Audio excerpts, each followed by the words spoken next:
Perkenalkan, nama saya Adi Rajasa Wicaksana dengan NIM 059. Perkenalkan, nama saya Elsa Milena Lumban Tobing dengan NIM 066. Perkenalkan, nama saya Lara Santika Fitri Madiasiwi dengan NIM 085. Nama saya Raden Mirza Syauki Ramadhani dengan 3 digit NIM terakhir 086. Saya Laurentius Ranggarinara dengan 3 digit NIM terakhir 102.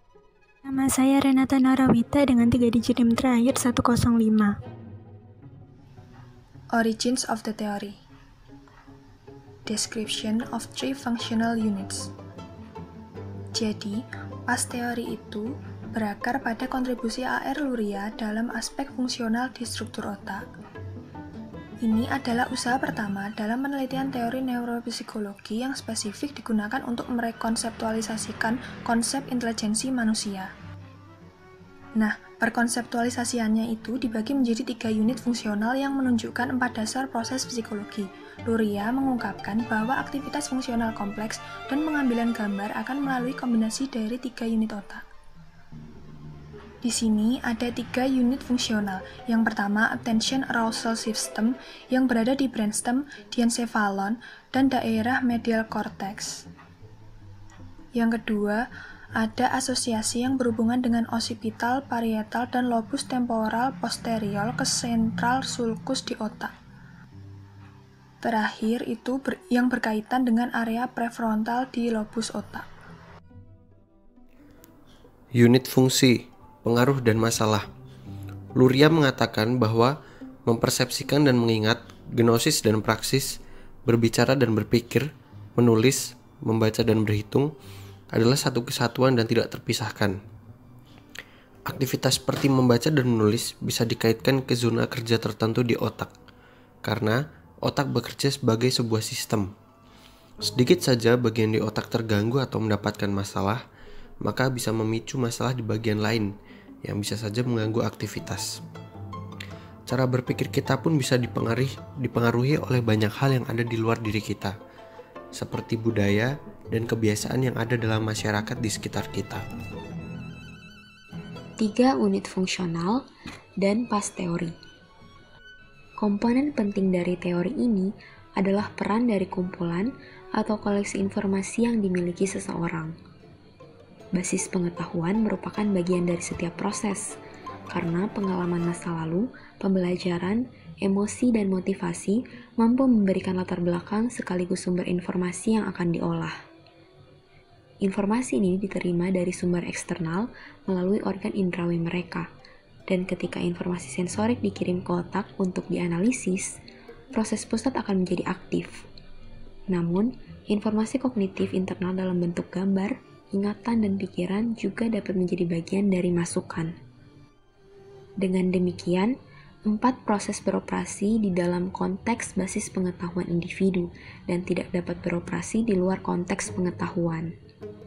Pemrosesan kognitif juga mempengaruhi perolehan pengetahuan dan pembelajaran juga dapat memengaruhi proses kognitif. Namun keduanya juga dipengaruhi oleh lingkungan sosial dan budaya tertentu. Berikut ini gambaran dari pas teori. Pertama ada planning. Planning adalah fungsi dari lobus frontal yang merupakan unit fungsional ketiga dalam proses ini. Planning ini terkait dengan prefrontal cortex dan merupakan salah satu kemampuan utama yang membedakan manusia dari primata lainnya. Planning ini memainkan peran utama dalam membentuk tujuan serta kemudian dalam merancang rencana tindakan yang diperlukan untuk mencapai tujuan tersebut.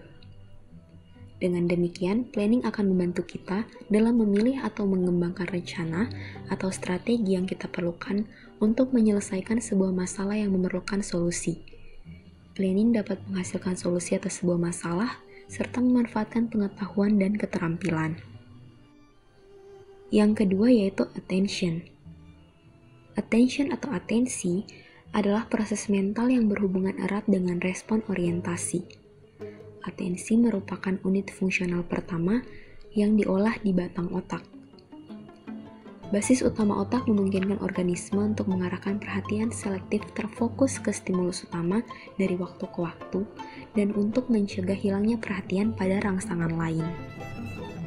Semakin lama perhatian diperlukan, maka akan semakin banyak pula kegiatan yang menuntut kewaspadaan. Atensi dikendalikan oleh maksud dan tujuan, serta melibatkan pengetahuan dan kemampuan keterampilan serta proses pas lainnya. Yang ketiga ada simultan processing. Proses simultan ini termasuk ke dalam unit fungsional kedua. Proses ini penting untuk pengorganisasian informasi menjadi kelompok-kelompok atau keseluruhan yang berhubungan. Daerah parietal, oksipital, dan temporal otak menyediakan kemampuan kritis untuk melihat pola-pola sebagai unsur-unsur yang saling berkaitan. Dan proses simultan ini tidak hanya terbatas pada konten nonverbal, karena peran penting yang dimainkannya dalam komponen tata bahasa dan pemahaman hubungan kata. Dan yang keempat ada successive processing. Successive processing ini termasuk ke dalam unit fungsional kedua bersama dengan proses simultan. Ini merupakan pemrosesan yang dilakukan secara berurutan dalam penggunaan stimuli yang diatur dalam urutan serial tertentu. Kapanpun informasi harus diingat atau diselesaikan dalam urutan tertentu, maka successive processing ini akan dilibatkan. Namun informasinya tidak harus diatur menjadi sebuah pola. Sebaliknya, setiap elemen hanya dapat dikaitkan dan terhubung dengan hal yang terdahulu atau yang pernah terjadi sebelumnya. Teori PAS ini dapat dijadikan salah satu alternatif pendekatan kecerdasan yang secara tradisional mencakup tes verbal, nonverbal, dan juga kuantitatif. Selain itu, teori PAS juga merupakan alternatif dari gagasan anakronistik tentang kecerdasan umum. Operationalization and application of the theory. Komponen bagian dari teori. Teori terdiri dari penghitungan kemampuan kognitif yang telah ditemukan sejauh ini, dengan pernyataan mengenai sifat dan keumuman kemampuan tersebut, jenis tugas yang membutuhkannya, dan jenis tes yang dapat digunakan untuk mengukur teori tersebut. Kemampuan diklasifikasikan menjadi 1. Kemampuan bahasa, 2. Kemampuan pemikiran, 3. Kemampuan memori dan ingatan, 4. Kemampuan visual perception, 5. Kemampuan auditory perception, 6. Kemampuan produksi ide, 7. Kemampuan kecepatan kognitif, 8. Kemampuan pengetahuan dan prestasi, 9. Kemampuan lain seperti sensory, attention, dan administratif. Operasionalisasi teori.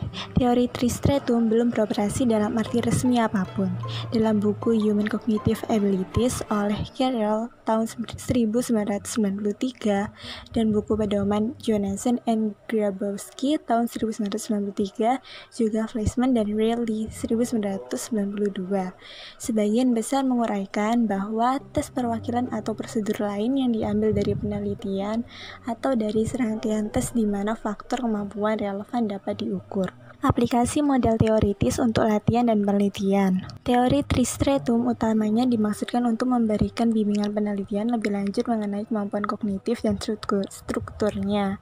Misalnya, jika kesanggupan baru dikenali, teori ini menyediakan petunjuk tentang di mana kesanggupan tersebut baru bereaksi pada struktur yang sudah ditetapkan. Dalam penelitian, teori ini memainkan peranan penting dalam presentasi hasil faktor analitik. Teori ini juga memiliki kegunaan yang sama dalam pelatihan profesional. Support empiris untuk teori ini. Yang pertama, validitas. Validitas berawal dari karya neuropsikologi oleh Luria yang menghubungkan daerah-daerah otak dengan proses psikologis dasar. Riset oleh Luria ini didasarkan atas kombinasi ekstensif dari pemahaman para peneliti mengenai fungsi otak. Dan Luria berhasil menemukan cara untuk mengukur proses PAS dengan menggunakan 3 unit fungsional. Karya ini menunjukkan bahwa proses PAS yang berkaitan dengan konsep Luria mengenai 3 unit fungsional dapat diukur. Karya ini juga mengilustrasikan bahwa konsep teoritik dari proses psikologi dasar memiliki potensi besar untuk diterapkan.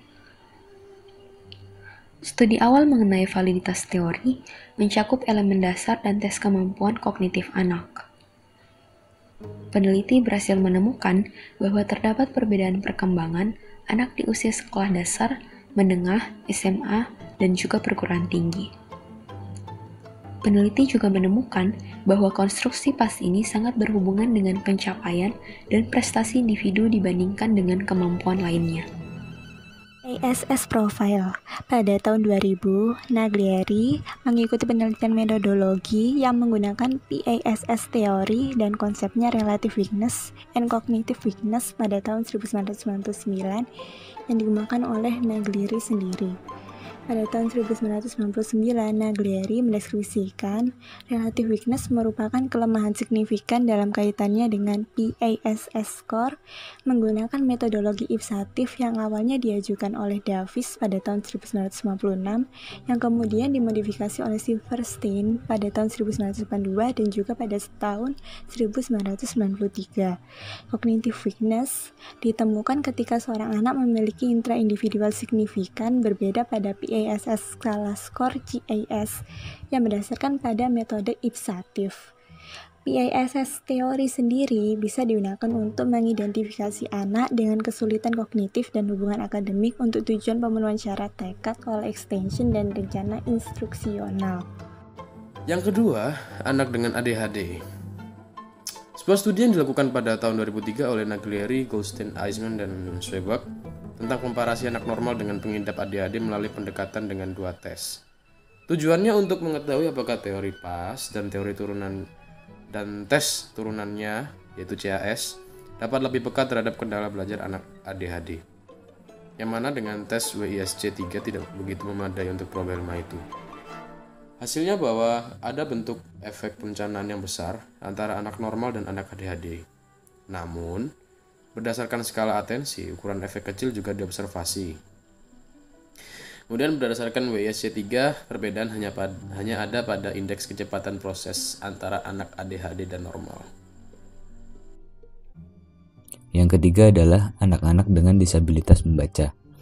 Ketidakmampuan untuk terlibat dalam pakodan fonologis telah disebut sebagai penyebab utama ketidakmampuan membaca untuk anak-anak. Klaim ini didukung dengan hubungan antara skor fonologis pra-pembaca dan perkembangan membaca mereka 1-3 tahun kemudian. Ditemukan bahwa kelompok pembaca yang buruk akan terganggu dalam berbagai tugas dasar dalam domain fonologis. Dan yang mendasari defisit keterampilan fonologis adalah defisit pemrosesan kognitif spesifik yang terlibat dalam defisit membaca kata. Beberapa studi tentang hubungan antara PAS dan ketidakmampuan baca telah mendukung hipotesis bahwa dalam memprediksi ketidakmampuan membaca, proses distal seperti proses SAS sama pentingnya dengan proses proksimal, seperti kesadaran fonologis dan tes pengodoan fonologis lainnya. Deskripsi PrEP. PrEP dikembangkan sebagai program remedial secara kognitif berdasarkan teori PAS tentang fungsi kognitif, bertujuan untuk memperbaiki strategi memproses yang mendasari membaca, dan bersamaan dengan menghindari ajaran langsung tentang pembacaan kata seperti segmentasi fonemik. Pada awalnya PrEP itu diperuntukkan pada anak-anak kelas 2 dan 3 sekolah dasar. Namun seiring berjalannya waktu, sampel eksperimen PrEP diterapkan pada kelas yang lebih tinggi. Dan pada setiap eksperimen ini ditemukan sebuah hasil bahwa metode PrEP terbilang efektif dalam remediasi kekurangan keahlian membaca pada jenjang sekolah dasar. Jadi kelas 2, kelas 3, nah itu bertahap 4, 5, 6, sampai 8. Dasar-dasar fasilitas perencanaan. Dalam pembelajaran yang dirancang untuk anak-anak, model pembelajaran yang lebih efektif adalah pembelajaran yang diilustrasikan dengan baik, memberikan stimulus kepada siswa, sehingga siswa bisa menemukan caranya sendiri untuk bisa menjawab soal atau memecahkan kasus yang diberikan. Selanjutnya adalah comparability. Pada bagian ini, kita melihat satu hal khusus, yaitu perhatian di kelas. Ini adalah lingkungan di mana seorang anak harus secara selektif memperhatikan beberapa rangsangan dan mengabaikan yang lain. Itu berarti, perhatian melibatkan setidaknya 3 dimensi esensial, yaitu seleksi, pergeseran, dan ketahanan terhadap gangguan. Salah satu cara untuk menguji kesesuaian teori PAS dengan perhatian kelas adalah dengan melihat hubungan antara ukuran perhatian dan kehadiran di kelas. Das, Snyder, dan Misra meneliti hubungan antara penilaian guru tentang perilaku perhatian anak-anak di ruang kelas dan kinerja anak-anak pada CAS Subtest of Expressive Attention and Receptive Attention. Sebagai tambahan, Selective Auditory Attention dimasukkan dalam penelitian ini. Hasilnya adalah ACL atau Das Attention Checklist yang mengukur tingkat perhatian guru di kelas berkaitan dengan kinerja pada tugas-tugas objektif yang membutuhkan ketahanan terhadap gangguan. Replicability atau standard disability. Nilai dari setiap teori pemrosesan kognitif pada akhirnya terkait dengan sejauh mana teori tersebut dapat diterapkan secara seragam di seluruh penguji dan diatur ke dalam metode formal dan standar untuk memastikan bisa direplika di seluruh praktisi. Ketersediaan norma dan pedoman interpretatif memberikan dasar untuk interpretasi skor PAS yang akurat, konsisten, dan dapat diandalkan, sebagaimana dioperasionalkan oleh CAS. Instrumen CAS adalah ukuran yang dapat diandalkan dari konstruksi PAS, yang dinormalkan pada sampel besar mewakili anak-anak berusia 5 hingga 17 tahun. Singkatnya, kami menyarankan agar CAS dapat diterima sebagai penilaian yang andal dan valid dari proses PAS, dan dapat digunakan dalam berbagai pengaturan untuk sejumlah tujuan yang berbeda, seperti yang ditunjukkan dalam beberapa buku dan buku pegangan interpretatif CAS. Utilitas psikodiagnostik. Psikodiagnostik bisa digunakan dalam praktik yang berkaitan dengan teori pemrosesan kognitif. Kriteria tersebut ditautkan ke gagasan Mesick tentang validitas konsekuensional dengan menekankan transisi dari teori untuk berlatih. Sejauh mana teori tersebut dapat diterapkan secara efektif. Teori kecerdasan, kemampuan, atau kognitif pemrosesan akan berdampak kepada kehidupan anak, kecuali jika sudah dikonstruksikan seperti berikut ini. Yang pertama, telah dioperasionalkan menjadi praktik metode yang dapat dikelola secara efisien. Kedua, dapat dinilai dengan cara yang andal. Ketiga, menghasilkan skor yang dapat diinterpretasikan dalam konteks dari beberapa sistem perbandingan yang relevan. Teori PASS dan CAS memiliki aplikasi yang cukup untuk diagnosis dan pengobatan karena mereka memiliki nilai dalam mendeteksi kesulitan kognitif yang dialami oleh anak-anak ke dalam beberapa diagnostik kelompok seperti anak dengan disleksia, ADHD, ataupun keterbelakangan mental. Sekarang masuk bagian D, concluding remarks. Konsep general intelligence telah digunakan sejak pertama kali dicetuskan. Bittner pada tahun 1923 berpendapat bahwa meskipun ilmuwan-ilmuwan peduli pada pengukuran tentang fakultas, proses, atau keahlian yang terpisah, mereka meminjam istilah dalam keseharian yang menyeratkan keahlian dan pengetahuan secara keseluruhan, dan masih saja berusaha untuk menjelaskan lebih rinci dan mengaitkan dengan konotasi saintifik yang ketat. Perbedaan terpenting antara makna IQ secara tradisional dengan teori PAS ada pada penggunaan proses kognitif ketimbang keahlian umum. Sebuah teori yang dirisetkan untuk perlahan-lahan menjadi sebuah alat demonstrasi, dan para praktisi juga menetapkan konsistensinya terhadap tuntutan kontemporer pada sebuah tes.